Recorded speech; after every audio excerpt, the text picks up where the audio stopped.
Oy! Wow! What the fuck?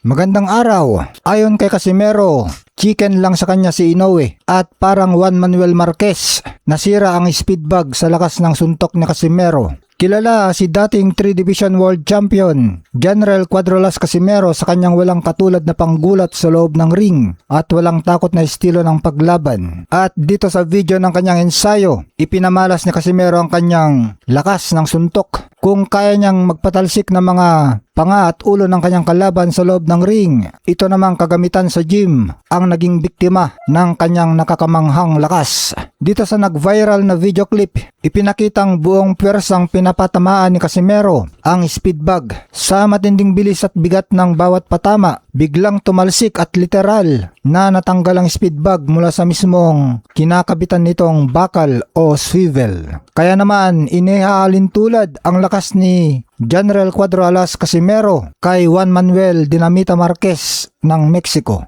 kung saan sa ensayo ng Mexican boxing legend na si Juan Manuel Marquez ay pinatalsik din niya ang speed bag gamit ang kanyang eksplosibong lakas ng suntok. Ito ay kuha nung kasagsagan ng kanyang karera. Marami na nga mga trainer ang nagsabi na iba daw talagang lakas ni Casimero kaysa mga ibang boksingero. Kahit pa champion ng mga ito ay espesyal daw ang lakas ni Casimero kumpara sa kanila. Itong pagpapatalsik ni Casimero sa speed bag ay nagpapatunay na talagang napakadiin ng kanyang suntok at tinatawag ng madalubhasa ito na kinetic chain efficiency. Ito ang kakayahang mayatid ang buong bigat at lakas ng katawan diretso sa dulo ng guwantes ng may perpektong timing at bilis.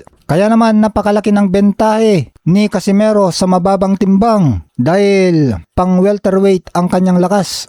Kaya hindi na rin bago ang mapapuri sa raw power ni Cuadrolas dahil mismong ang veteran trainer at cutman na si George Capetillo na nag-ensayo at nag-meets kay Casimero sa Estados Unidos ay namangha sa lakas at impact ng mga suntok ng Pinoy fighter.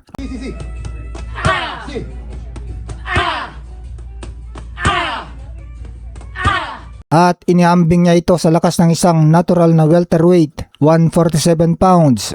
Ayon kay Capetillo, ramdam na ramdam daw niya sa kanyang mismong mga pad at braso ang snapping power ni Casimero na kahit maliit lang ito at lumalaban lang ito sa mas mabababang timbang na super bantamweight. Samantala, hindi pa rin tinatantanan ni Casimero si Naoya Inoue. Nandito kasi kay Inoue ang milyones na dolyar na kikitain ni Casimero kapag nakalaban niya ito. Kaya sa bagong post ni Casimero, sinabi niya na chicken lang sa kanya si Inoue. Ibig sabihin madali lang niya itong talunin. Wala kay Casimero ang katayuan ni Naoya Inoue na isang hari ng pound for pound ngayon.